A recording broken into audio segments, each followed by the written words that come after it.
Después de un pequeño tiempo en barbecho que nos ha servido para cargar pilas, arranca la sexta temporada de Tónica Replicante. Aquí hablamos de cine, series, libros, revistas y otros. Tónica Replicante.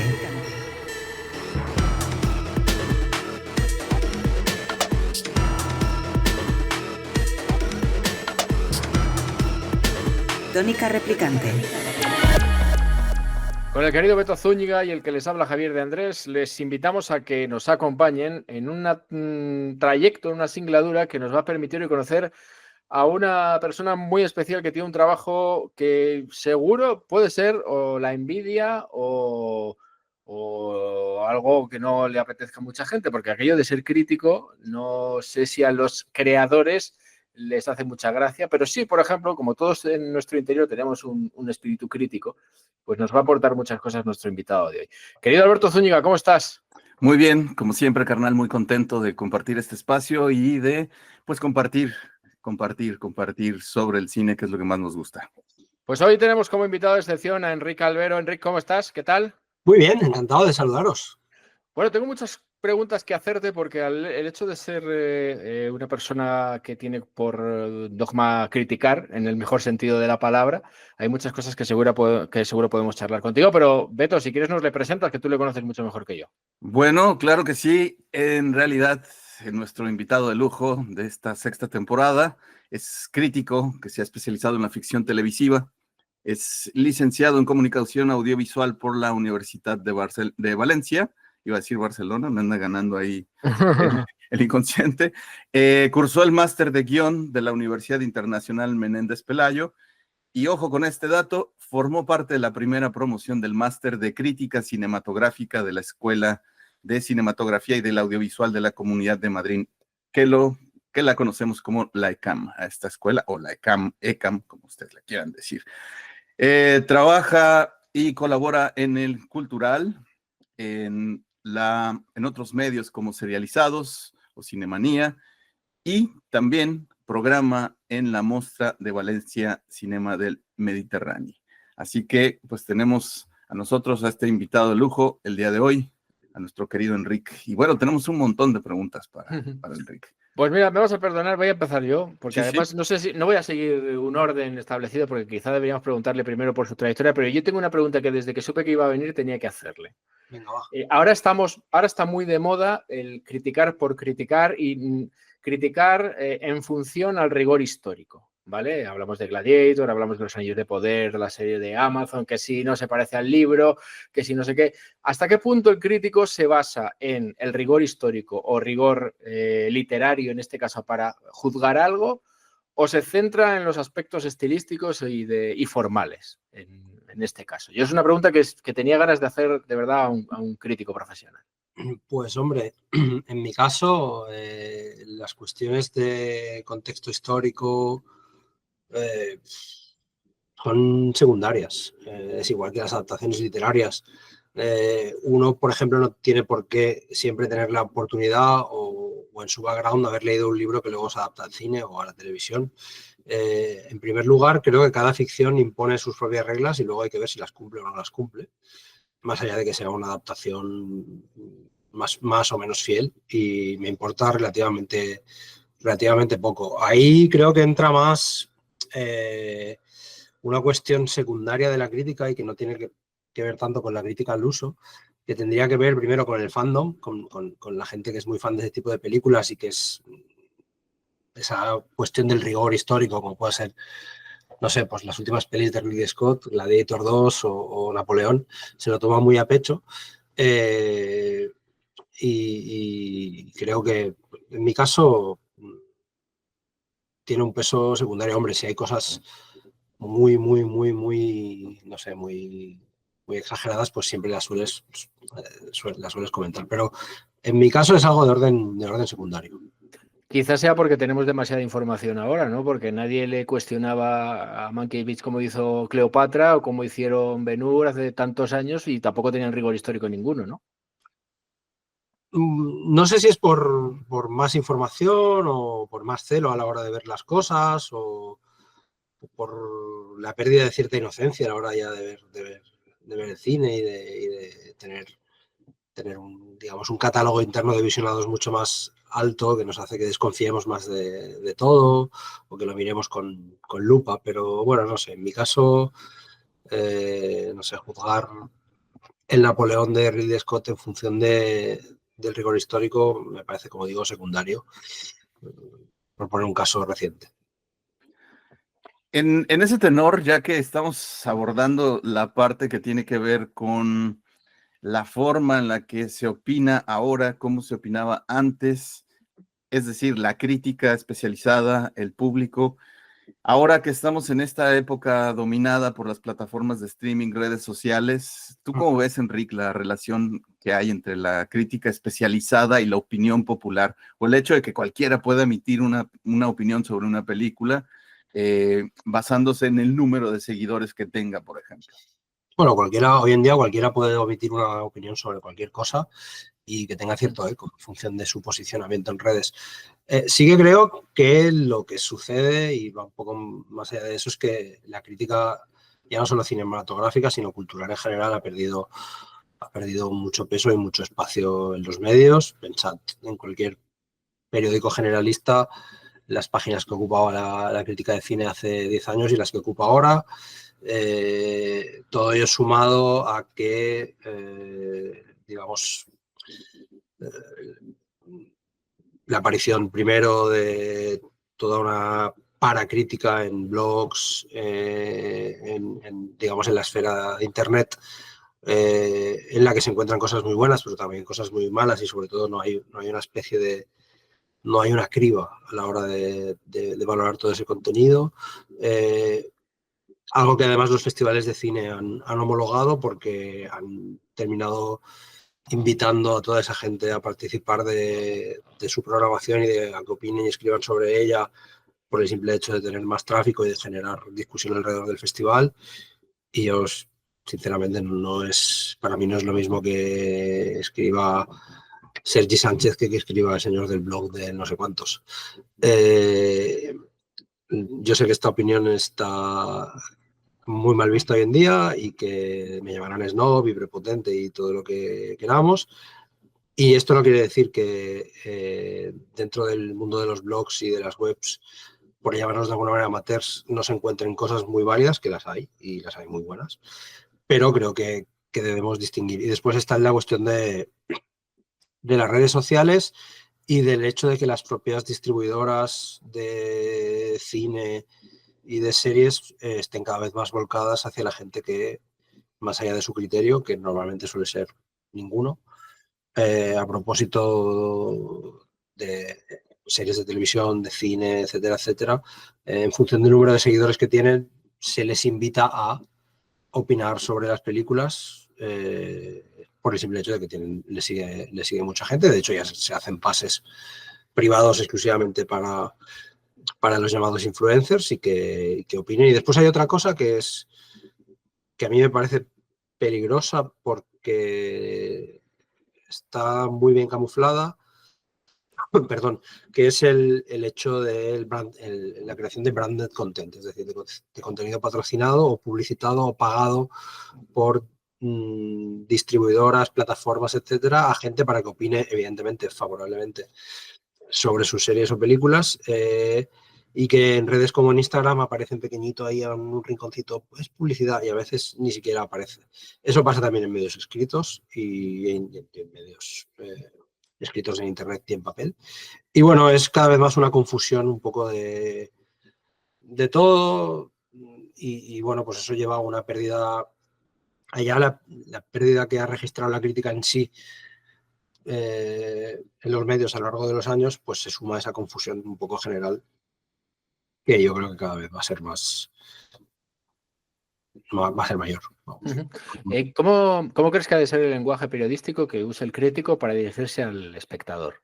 Todos tenemos claro que los que puedan leer las críticas de una serie, de una película, van desde el que le interesa saber los aspectos formales y más complejos, como puede ser Beto, que Beto siempre mira la temperatura de color de todo, o quizá un lenguaje más formal y lo que quiere saber el que te lee es si Neus Asensi está espectacular o si Ridley Scott ha cometido tantos errores. Entonces, ¿qué tipo de lenguaje, lenguaje periodístico crees que debes usar o crees que usas tú para dirigirte a tus lectores? Pues Te depende lo digo mucho. por si nada, básicamente, perdona, porque ha habido tiempos en los que parecía que el crítico tenía que usar un lenguaje barroco que nadie entendía o tenía que ser con referencias constantes a películas que nadie había visto o que debía poner mal a todas las películas para hacerse un nombre en el gremio.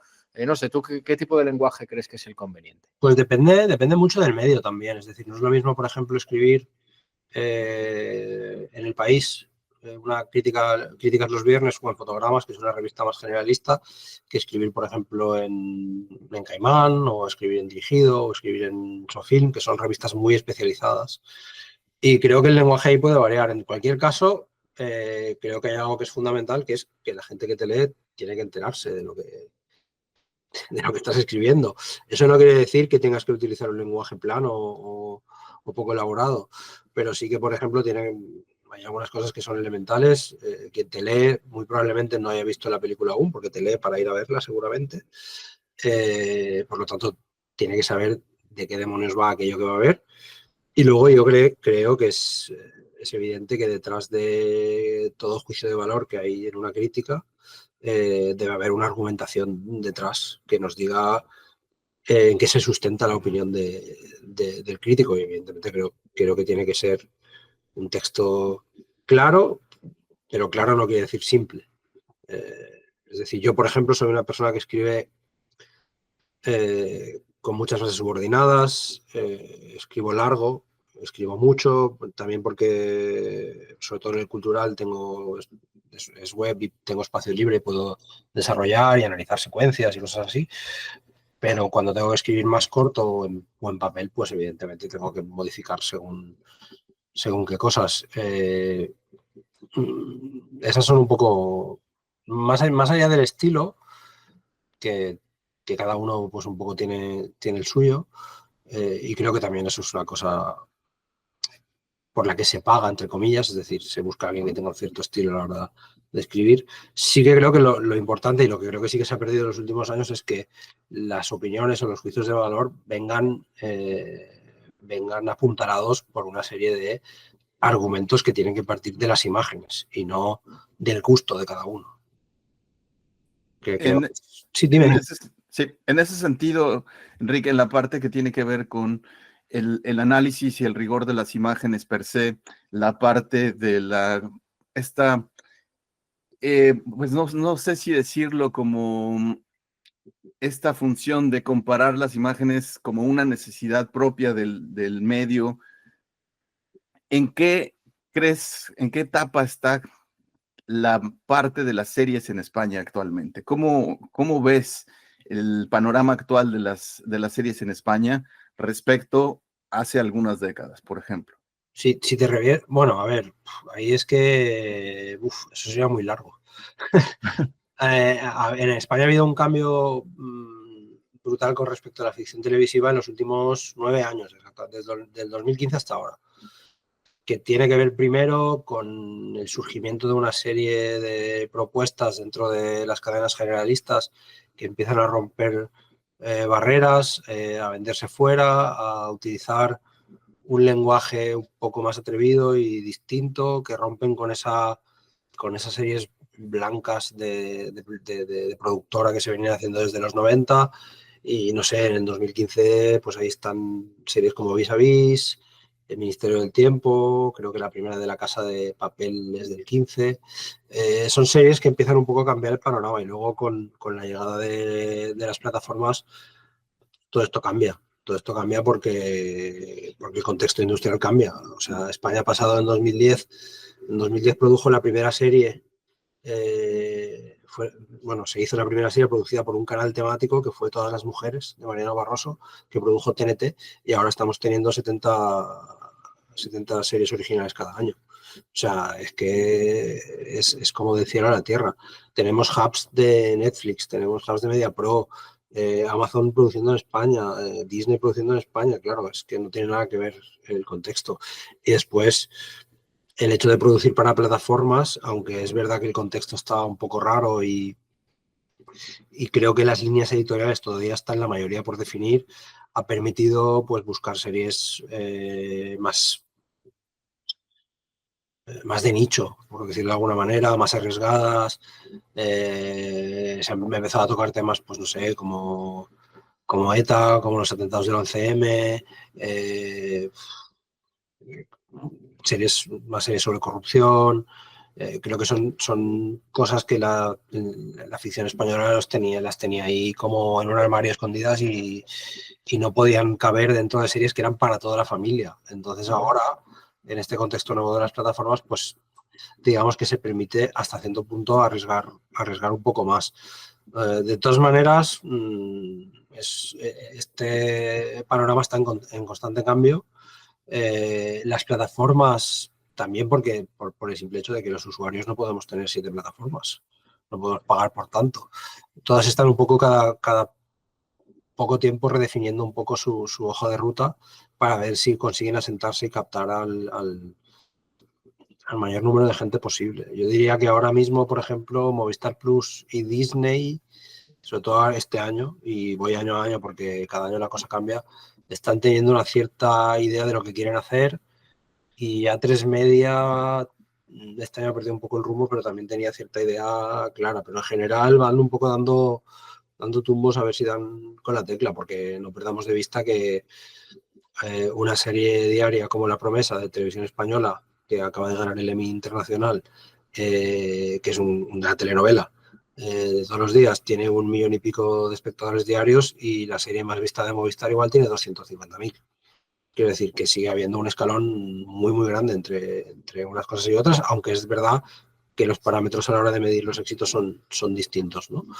Pero bueno, sí que es verdad que yo creo que si uno ve, no sé, series como La Ruta, como La Peste, como Gigantes, como Este Año Querer, Los Años Nuevos, Celeste, Mira lo que has hecho, o sea, se ha creado una serie de los últimos, te diría, 5 o 6 años, un volumen y un nivel de series que antes no teníamos. No teníamos desde los 80, seguramente.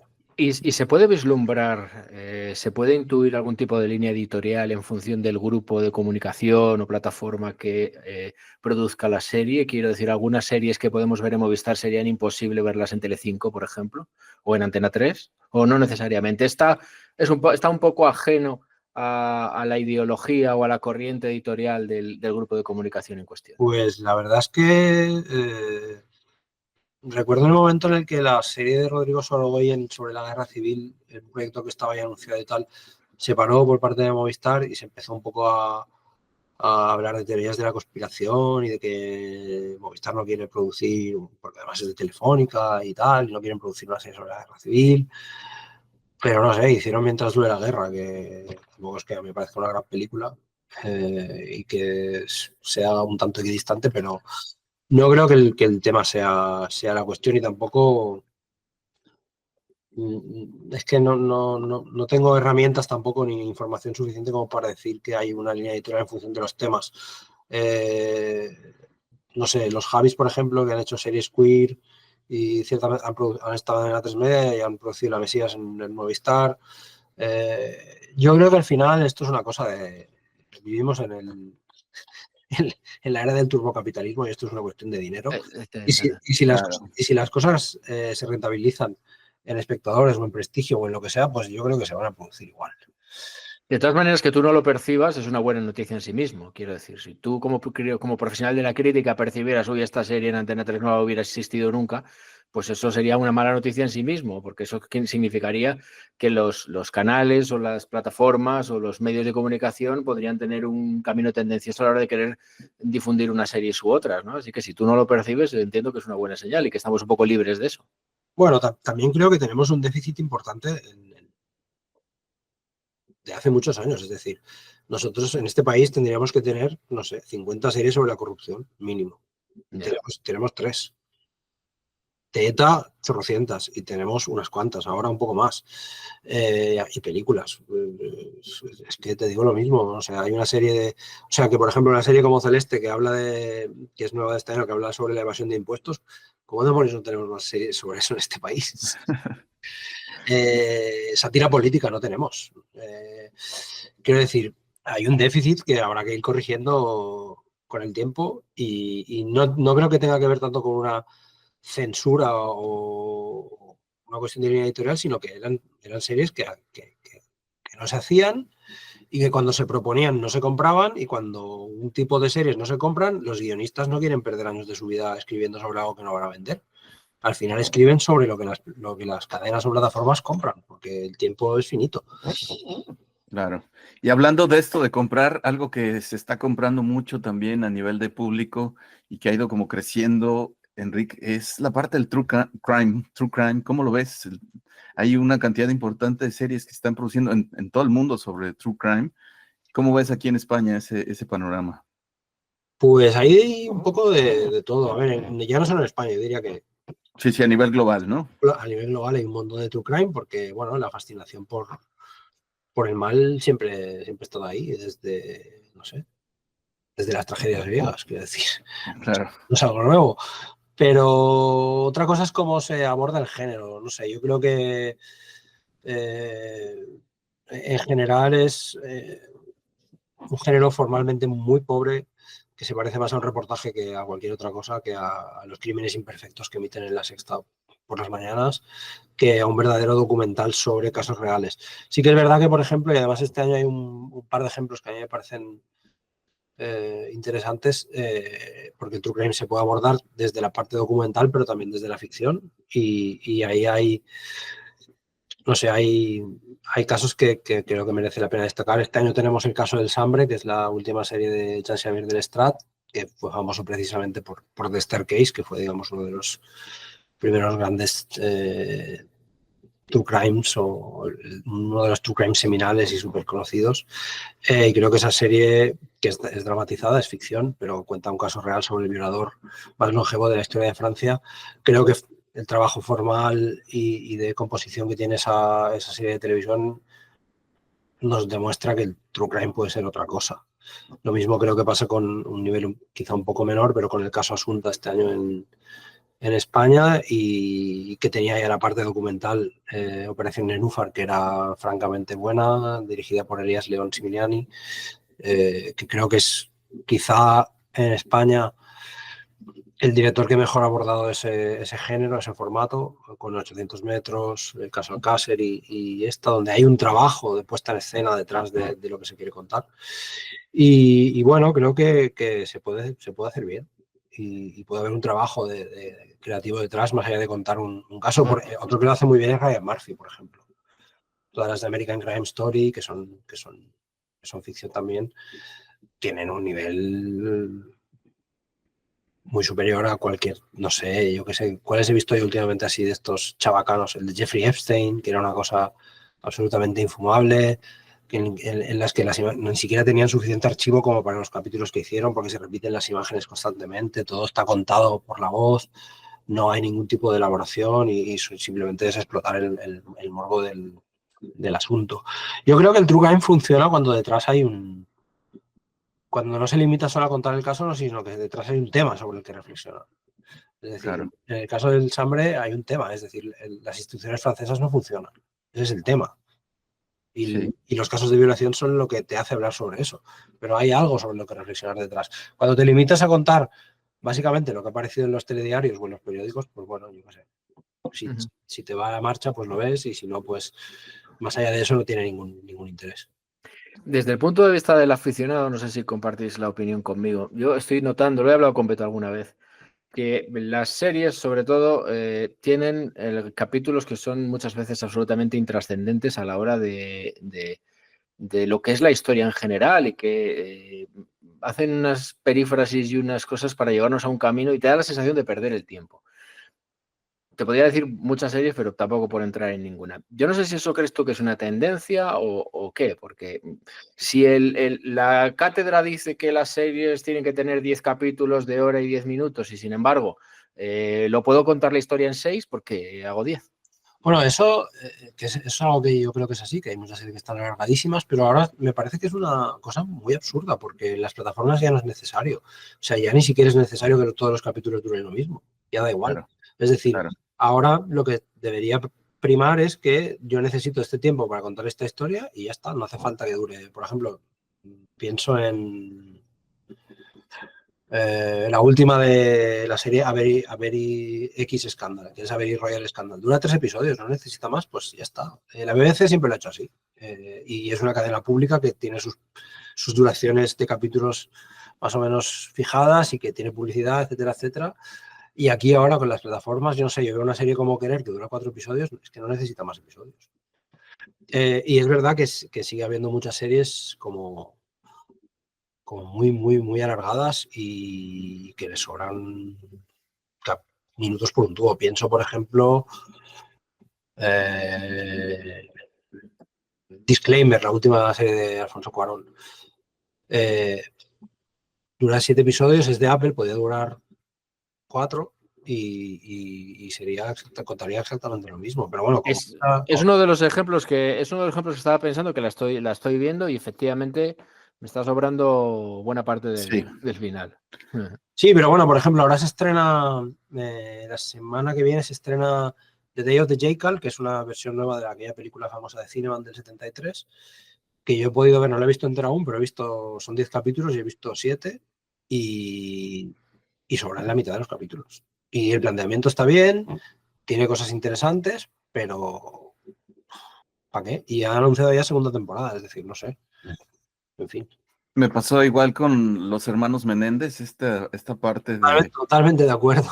Es como, en serio, eran 2 capítulos, ya está, ¿no? Creo que de los True Crimes de Ryan Murphy es el más flojo, quizá. Sí. Y bueno, hay unos cruces muy interesantes, ¿no? La parte que tiene que ver con del documental, hacer una ficción incluso a veces, o partir de este como producto que se pueda explotar en las dos vertientes, ¿no? En la parte, por un lado, hacemos primero el documental, hacemos un montón de ruido, ganamos dinero con esto, luego hacemos la parte de la ficción, o al revés, empezamos con la ficción y luego les lanzamos el documental. Es un fenómeno muy interesante que se está dando en las plataformas, ¿no? No solo en Netflix, sino he visto que se va repitiendo ese fenómeno en diferentes plataformas. ¿Cómo ves esto tú, Enrique? A ver, yo he visto algunos, las dos versiones, y yo creo que lo que pasa es que la ficción te permite unas cosas que el documental no. En la ficción, con la información que tú tienes extraída del documental, que en el documental no puedes sacar porque seguramente no tengas imágenes o no tengas nada con que apoyarlo, y con las ideas o las elucubraciones que hayas hecho tú en función de esos datos que tienes, te puedes permitir reconstruir o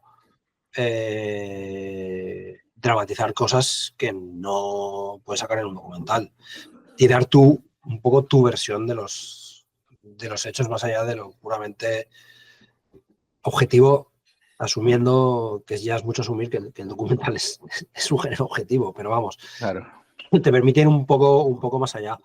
Y luego hay una cosa que para mí es básica, que es lo que yo creo que genera atracción, que es ver a actores poniéndole rostro y transformándose en personas reales y ver.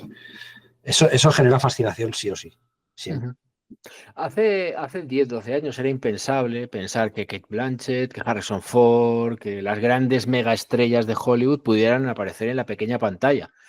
Y sin embargo ahora es habitual. Ahí tienes precisamente a Javier Bardem, que hablabais de la serie de Menez, que va a aparecer en una serie sobre el Cabo del Miedo y que está en Dune 2 y que va a salir en más proyectos. ¿Lo hacen solo por dinero, tú crees? ¿O es que la televisión está consiguiendo enganchar a las grandes estrellas de Hollywood? No, a ver, hay un cambio radical con respecto a lo que es la televisión. La televisión en los últimos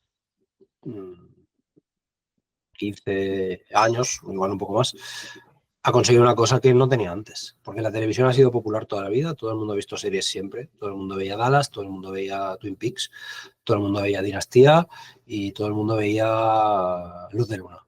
pero pero no tenían prestigio cultural. Las series no tenían prestigio cultural.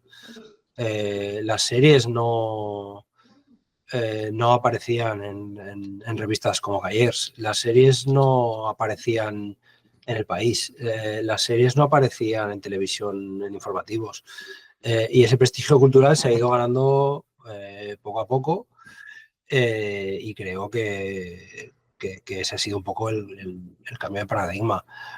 Sobre todo a principios de los 2000, cuando ya el New York Times empieza a dedicarle, por ejemplo, columnas a Los Soprano, y su crítico Stephen Holden dice que quizás sea el producto cultural más importante de los últimos 25 años, cuando Obama cita The Wire en sus discursos, cuando Calles du Cinema en 2003 le dedica un dossier entero a las series americanas, cuando el impacto del cable y de las series de HBO empieza a ser más grande, hace que la perspectiva sobre las series de televisión cambie, y lo que era una caja tonta al final deja de serlo, y esos actores que antes miraban por encima del hombro, y directores igual, sobre todo directores miraban por encima del hombro a la televisión, empiezan a entrar ahí dentro, y después también porque hay mucho dinero detrás, y directores que estaban intentando sacar proyectos y veían que no los podían sacar en cine, al final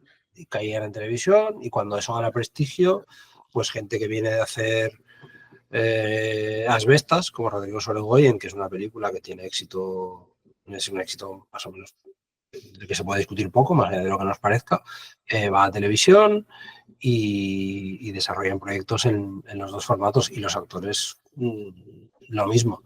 Pero lo que ha habido es un cambio en el paradigma cultural con respecto a la televisión. O sea, yo recuerdo la última temporada de Juego de Tronos, El País sacaba un artículo cada día de un columnista diferente. O sea, eso hace 20 años era imposible. Estaba el pobre Hernán Caschiari, que era el único que escribía de series en España. Y eso ha cambiado radicalmente. En ese sentido, los cambios, la parte de cómo un medio televisivo, un medio cinematográfico van influenciando uno al otro. La parte que tiene que ver, Enrique, con la incorporación de las series en los festivales, por ejemplo, ¿no? La presencia de cada vez más creciente de series en festivales de cine que eran únicamente destinados a cine y que ahora están abriendo como este nicho en competencia incluso. ¿Cómo has visto tú este cambio? Pues ahí hay dos cosas distintas. En lo que es estrictamente en cuanto a los festivales, a ver, los festivales también son una herramienta promocional, evidentemente, y no sé, cuando Thomas Vinterberg hace una serie, pues tú la quieres tener y que la gente la vea. Y cuando la hace Cuarón, igual. Y creo que cada vez van a ir más ahí. Otra cosa que es distinta es que las series entren a competir en los festivales de cine, que ya es una cosa distinta. Claro, claro. De momento están en las secciones oficiales de los festivales, pero fuera de competición, también por una cuestión obvia de duración, porque y hablo de una cosa estrictamente ya de organización, obligar al jurado del festival a ver una serie de 8 horas, pues igual rompe un poco claro. el organigrama y todo de un festival, aunque bueno, hay festivales que han programado pelis de Lap 10 que duran 4, 6, 8 horas. Tampoco pasa nada. Pero yo creo que sí que va a haber algún momento en que alguna miniserie pequeña de 3, 4 episodios, por ejemplo, Querer este año en el Festival de San Sebastián podía haber competido con las películas, creo que perfectamente, y no hubiera desentonado para nada.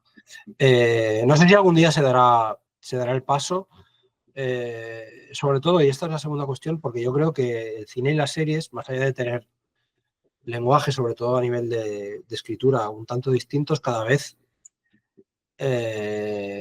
confluyen más en determinadas cosas. Siendo cosas distintas, cada vez hay más híbridos, más cosas que se parecen. Es decir, no sé, todo el universo Marvel, vale, son pelis de 3 horas, pero a nivel de guión utilizan un montón de mecanismos que son propios de la serialidad, también porque vienen del cómic, que es otro lenguaje serial. Claro. Y después en las series de televisión, cuando hoy precisamente estaba revisando la segunda temporada de Feud, de Capote versus The Swans, que dirige casi toda Gus Van Sant, y hombre, hay algunas cosas de composición y de puesta en escena que las series de televisión no tenían y que desde que han entrado algunos directores de cine, a veces para mal, también lo digo, pero a veces para bien, han ganado en peso. Y creo que este tipo de contaminación se va a seguir produciendo. Lo que no sé es hasta qué punto los festivales... A mí me parece bien, porque de hecho yo como programador lo he hecho. Meter series a competición incluso. Pero ahí hay que ver pues, la duración, que es el principal problema. Evidentemente que tengan un nivel para poder estar. Pero creo que es irreversible que van a tener cada vez más presencia en los festivales, porque es una cuestión promocional, también de prestigio, porque ya las dirigen directores que han estado allí con películas. La única barrera un poco es que en un festival grande, Cannes, Berlín, San Sebastián, alguno de estos, alguna entre Venecia, alguna entre a competición, que yo creo que eso sí no creo que se dé, creo que tardará en darse. Si se da, tardará en darse, pero que ¿O no. crees que se abra una categoría especial para series en estos festivales tan grandes? Están, lo que pasa es que no son competitivas. Claro, pero ¿crees que en algún momento puedan elevarse a competición? No, porque para eso están ya los festivales de series, que también cada vez están creciendo más. Tiene Claro. Series, que es un festival muy potente, el MICOM, Cannes Series, aquí en España serializados. Y bueno, y están funcionando muy bien a nivel de público y a nivel. Claro, lo que pasa es que todos estos trabajan siempre con el piloto o Claro. con 3 capítulos, no ponen las series enteras.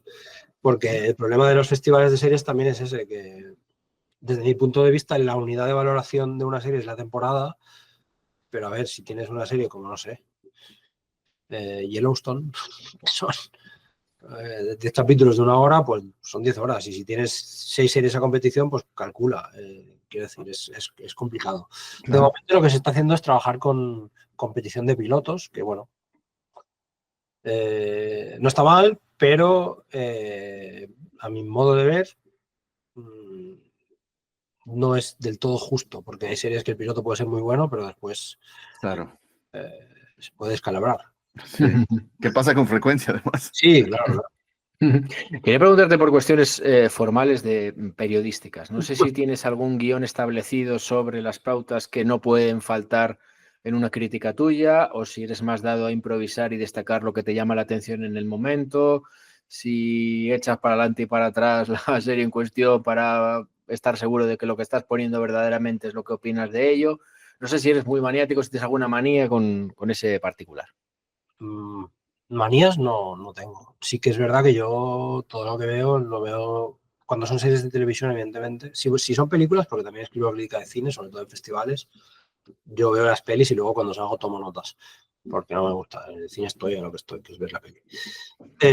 Y luego cuando trabajo, si tengo la opción de volver a verla en casa, pues sí voy parando y tomando notas y tal. Y en las series de televisión, mientras las veo, tomo notas constantemente y reviso secuencias, porque sí, que creo que es la manera, al menos es la manera en que yo lo hago. Con respecto a escribir, pues evidentemente hay una parte bastante obvia que tiene que ver con la sinopsis, es decir, la gente tiene que saber de qué va lo que le vas a hablar, más o menos. Hay que ser lo más breve posible, porque puede entrar a Film Affinity y leerlo, tampoco hay que ponerse estupendo.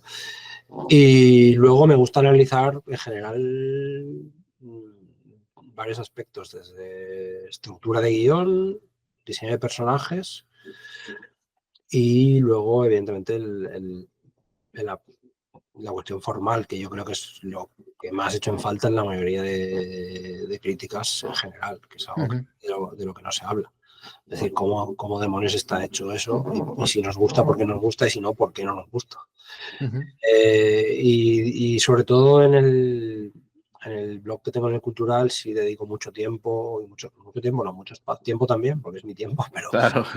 dedico mucho espacio a analizar cosas formales, secuencias concretas que creo que pueden servir para ayudar a entender de lo que estamos hablando.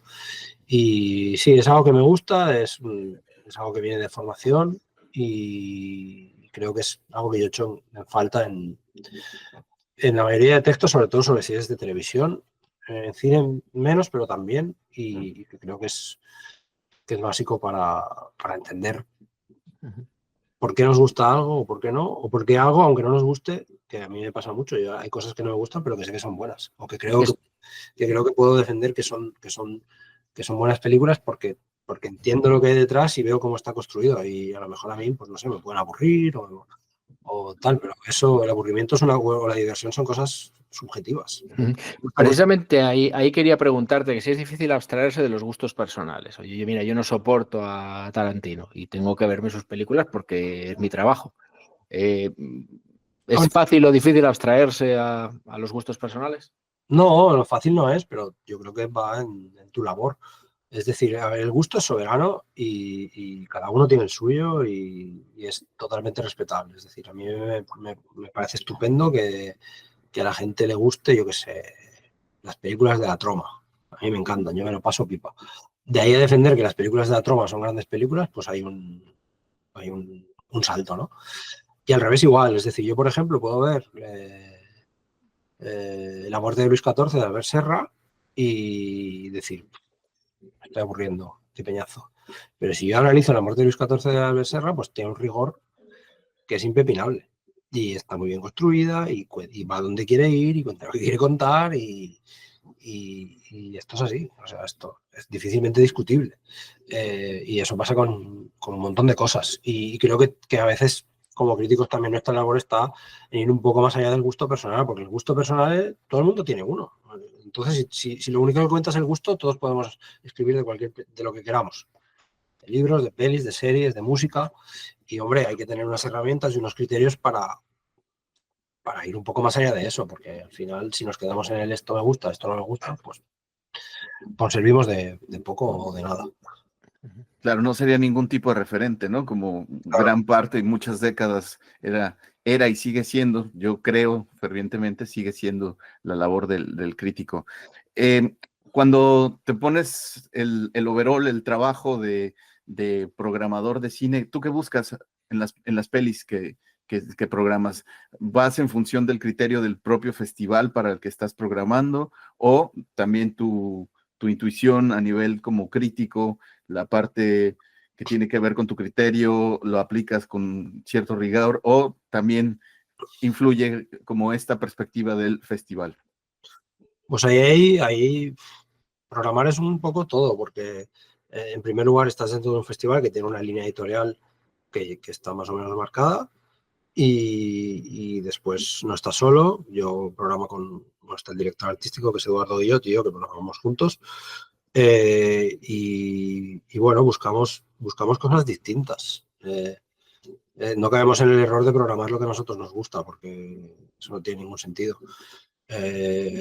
Tratamos primero de buscar cosas que tengan que ver. Nosotros, por ejemplo, la Mostra de Valencia es un festival mediterráneo.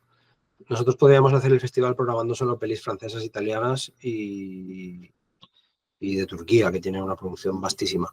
Pero lo interesante es que se vean pues películas de Libia, películas de Palestina, películas si las hay ese año, de Chipre, de Grecia, de Marruecos, de Túnez y evidentemente de Egipto. Y claro, cuando tienes que buscar dentro de todo ese mare magnum, pues hay películas que igual tienen a lo mejor un nivel para tu criterio un poco más bajo, pero que si tú no las pones no se van a ver en ningún sitio. Y que conviene además dar una visión de lo que se está haciendo en otros lugares y abrir un poco el coco de la gente.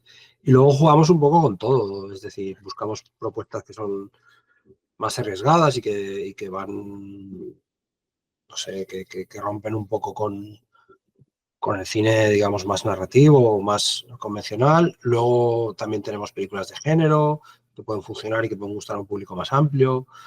Y después, sobre todo, tenemos dos secciones, que una es la competición oficial y la otra la informativa, que también tiene premio, que es el premio del público. Y ahí, pues un poco, en la informativa buscamos cosas, digamos, más de un perfil más generalista, por decirlo de alguna manera. Y en la competición oficial, pues tenemos de todo. Por ejemplo, este año hemos tenido desde películas como Farouk, que estuvo en Berlinale, que empieza como si fuera un falso documental y después se transforma en una cosa totalmente distinta. Películas de género como Algiers, que es un thriller puro situado en la capital de Argelia. Mundov, que es una película que no se ha visto en ningún lado, que es una película libanesa que narra la vida un poco diaria de un pueblo del interior del Líbano y que es una película totalmente a contracorriente de lo que se hace. O The Cheer for Today, que es una película croata, que es esa sí que es a contracorriente total, porque es una película en la que no hay conflictos, que se salta todos los manuales de guión del mundo, que es una película alegre, positiva, y que parece que en un festival no debería estar, porque en los festivales no se va a ser serios y a llorar y a dramatizar.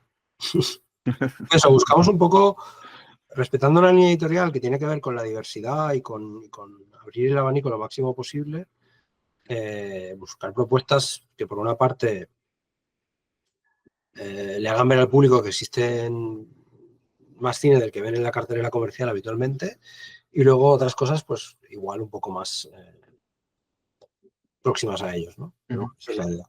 El hecho de que no suelan coincidir casi nunca, siempre hay excepciones, el premio del público con el premio de la crítica en buena parte de los festivales, ¿es una buena noticia en sí mismo o no necesariamente? No lo sé. No te puedo contestar. Sí que es verdad que hay una especie de división, pero no es de ahora. Yo creo que es de toda la vida, entre los gustos mayoritarios o los gustos de alguna parte de la crítica, pero bueno, no sé, me parece bien incluso. Es que tampoco tengo no sé, el gusto del público a mí me parece soberano. Si les gustan las pelis de Leo Harlem, pues me parece muy bien. El problema no está ahí. El problema está en a qué tipo de películas tiene acceso el público. Ya, Y qué tipo de películas ven en la cartelera y qué es lo que llega a la cartelera. Igual si hubiera una mayor diversidad, ese tipo de... Porque claro, después cuando van a un festival, el premio del público va asociado al tipo de cine que ellos más o menos ven de normal.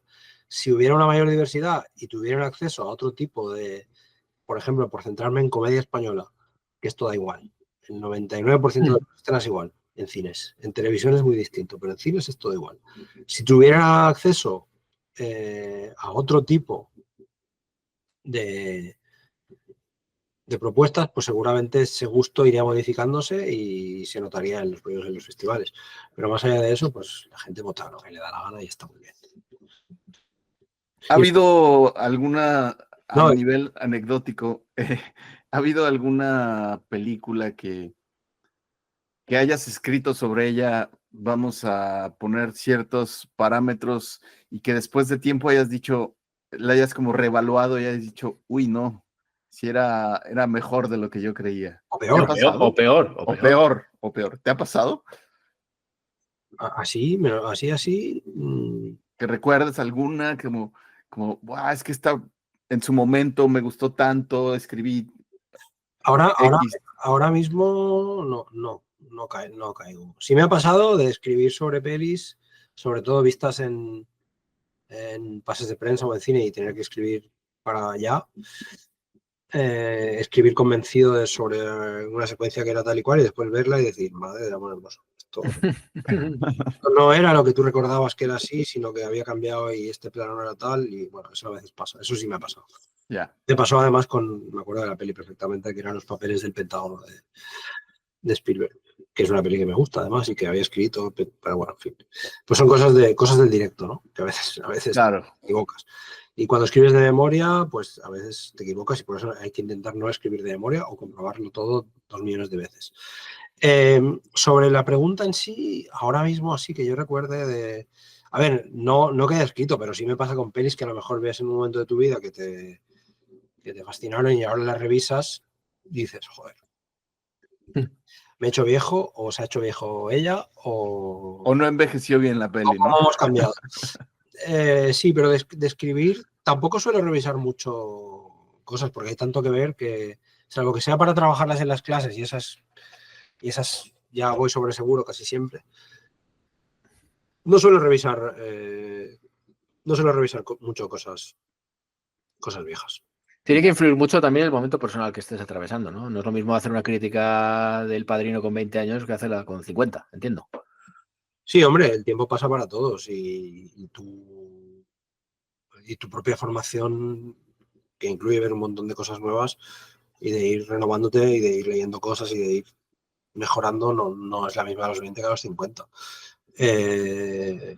Entonces, claro, evidentemente la perspectiva cambia, o puedes ver más cosas, o puedes pensar que aquello que veías no era tanto o era diferente. Sí, está bien y tiene que ser así. Uh-huh. ¿Cuál fue tu momentum, Enrique? ¿Cuál fue tu momentum para entrar a esto, a este oficio de criticar películas, series, programar en festivales? ¿Cómo fue tu llegada, tu aterrizaje a esta parte? Esto es largo, ¿eh? Sí, eso es para otro Es largo episodio. y además no tiene que ver conmigo. Es decir, yo estudié comunicación audiovisual en Valencia y, bueno, el cine me gustó ya desde pequeño. O sea, es una cosa que me viene de pequeño, de ver pelis de pequeño, sobre todo con mi abuela, y es algo que tengo ahí, pues, me ha gustado siempre. Y he leído siempre crítica yo diría que desde el instituto. También en casa mis padres veían pelis, teníamos biblioteca grande, vídeos y libros había siempre, y bueno, me criaba en ese ambiente y eso evidentemente influye. Pero eso no, a nivel de después dedicarme profesionalmente a esto, no ha tenido nada que ver. Yo terminé la carrera y empecé a trabajar en un periódico local como periodista, que hacía de todo, principalmente deportes, pero también política. Era un periódico de una ciudad de unos 40.000 habitantes. Y me dedicaba un poco a todo. Y hacía también, evidentemente, la cartelera, que me dejaban hacer lo que me daba la gana y escribía lo que quería. Y la gente del pueblo me decía, sabes mucho de cine, pero escribes muy raro. Y decía, vale, vamos bien. Gracias. Y cuando escribía de eso, evidentemente, cuando escribía de deportes, no. Y a partir y en un momento determinado de mi vida, mi mujer, que trabajaba en una empresa grande, le ofrecieron un traslado de ciudad. Y evidentemente, pues los sueldos de periodistas son los que son y los de las grandes empresas son los que son. Y me dijo, me va, y yo digo, vámonos. Yo el periódico no lo voy a heredar. Y a partir de ahí nos fuimos a vivir a Salamanca, que estaba pues como a 600 kilómetros de donde vivíamos, muy lejos. Y estando allá, sin trabajo y sin nada, vi que salía el primer curso del máster de crítica que hacía la ECAM. Y me apunté, que era una cosa muy loca porque había que coger el tren 2 días a la semana y hacer 800 kilómetros, ir y volver. Y a partir de ahí, haciendo el máster, que además que es de la ECAM, pero coordina Caimán, la revista Cuadros de Cine, y como ahí se hacen prácticas y trabajas y tal, pues me llamaron para escribir y ahí empecé. Y ahí sigo también. Sigo en Caimán, lo que pasa es que, claro, como no vivo en Madrid, los que no vivimos en Madrid o Barcelona, para cubrir estrenos y eso, pues es un poco más complicado y hacemos pues otras cosas. Y a partir de ahí empecé y fueron surgiendo cosas y poco a poco fui, digamos, metiendo la cabeza, por decirlo de alguna manera, tarde ya, ¿eh? No es una cosa...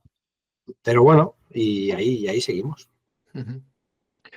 ¿Me dejas proceder, Beto? Por favor, procede, Venga. mi querido Javi. Bueno, Enrique, pues a todos los que nos visitan en este podcast Tónica Replicante, les concedemos el título honorario de replicante de honor. Ya son tantos que está empezando a perder valor, Beto. Tenemos que pensar en otra cosa.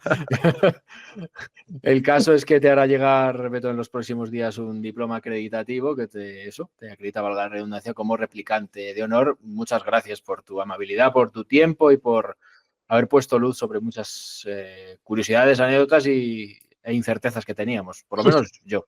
No, gracias a vosotros por invitarme, un placer. Un placer, de verdad, Enrique, un verdadero honor. Y aunque esto no lo debería decir, lo voy a decir porque así soy de imprudente, pero bueno, Enrique fue mi profesor en el máster, pues que tiene que ver con la investigación cinematográfica en la SCAC. Fue mi profe, disfrutaba muchísimo sus clases, de las que más disfruté sin duda en estos casi 2 años que duró. Tú eras de los que no se dormía. Ella era de los que no me dormía, efectivamente, de los que no estaba pegado ahí en el móvil ni estas cosas. Y de verdad agradezco, Enrique, que nos hayas visitado, que nos hayas compartido tan generosamente este espacio, esta charla. Y bueno, pues aquí está tu casa cuando quieras volver, ya sabes. Cuando me invitéis, aquí me tenéis, ya lo sabéis. Muchas gracias a vosotros. Pues esto ha sido Tónica Replicante. Estamos en la 6ª temporada, primer episodio. Más invitados de lujo como Enrique, más locuras relacionadas con el cine.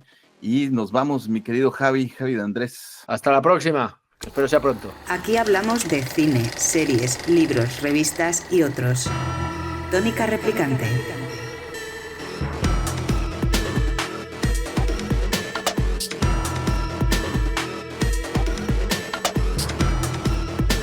Tónica Replicante.